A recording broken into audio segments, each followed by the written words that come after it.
How many of you have seen the self-portrait painted by Frida Kahlo? Please, have a show of hands if you have. Perhaps some people here have and some people here haven't. I have, and it always amazes me how she can paint emotions, feelings, and people in such a creative and thoughtful way. But did you know Frida Kahlo suffered from a polio bout and an accident in her teenage years that left her paralyzed in her legs for the rest of her life?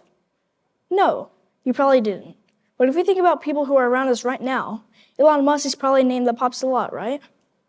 Well, Elon Musk, the CEO of Tesla, admitted that he has Asperger's, which is a form of autism spectrum disorder. Here I have told you about two essential disabilities. First are the ones that you can see, like someone in a wheelchair or walking around with crutches.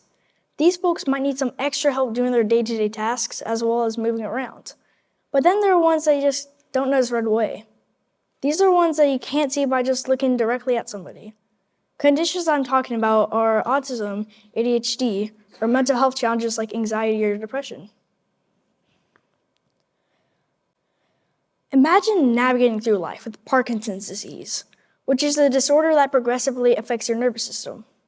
Now hypothetically place yourself in a chunky wheelchair, trying to move around the rugged streets of India, encountering rough roads and steep terrain. How would you feel in such a situation? Well, this is an everyday reality for my grandmother in her hometown of India, and a reality for her other disabled people who struggle with everyday tasks, from improper use of disabled parking spaces to a lack of accessibility aids in certain areas. These obstacles are numerous and oftentimes overlooked. Sometimes we don't realize the extra hurdles that people with an invisible disability face. It's not that we don't care, it's just we're used to everything being pretty easy for us. But I am here to make all of us take a step back and evaluate how accessible our lives are compared to those with a disability. Imagine waking up every day to face a world that is not quite built for you. That is the reality for millions of Americans who live with a disability. According to Pew Research Center, a staggering 42.5 million Americans live their life with a disability. Well, in my hometown state of Georgia, 12.4% of the population struggle with various forms of disabilities. But what does that really mean? It means a wide range of challenges, from physical limitations to emotional, developmental, and sensory hurdles. From struggling to get around because there's no ramps, feeling left out because you can't hear what everyone else is saying, or facing discrimination because your disability isn't visible. These obstacles can feel very overwhelming. Now, these are challenges that a disabled person might face every day, but there are far-reaching effects too. According to Commonwealth Fund, a third of the seriously ill living with a disability are unable to pay for their basic needs. To put that into context, 29% of disabled Americans live their life in poverty and are unable to afford the higher out-of-pocket healthcare costs.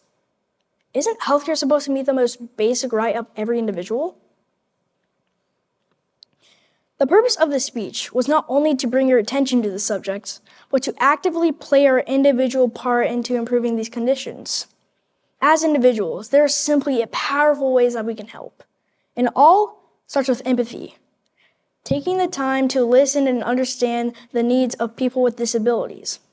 Whether it's offering assistance when we see someone struggling, using more inclusive language, or advocating for public spaces. Every act of kindness counts. Furthermore, we can actively promote accessibility in our daily lives, like advocating for changes in our schools, workplaces, or public spaces.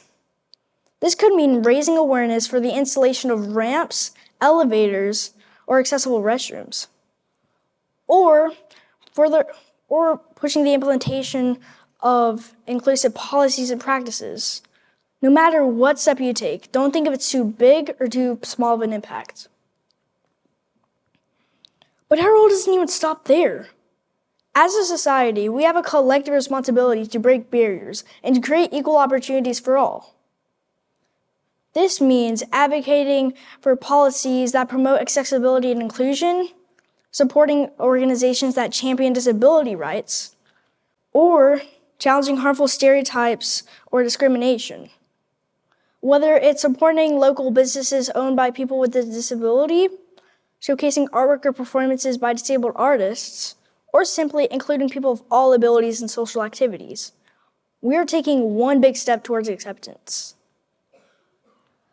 But at the end of the day, it is us who are parking disabled reserved parking spaces, or taking up or sitting in public transportation space reserved for someone less abled. We are the ones who have created society that does not accept you if you're disabled. But this is our chance to come into terms and make amends with disability awareness and the role that we were meant to play in. But before I go, I would like you all to remember one of my favorite words from one of my favorite authors, Helen Keller. The only thing worse than being blind is having vision but no sight. Thank you.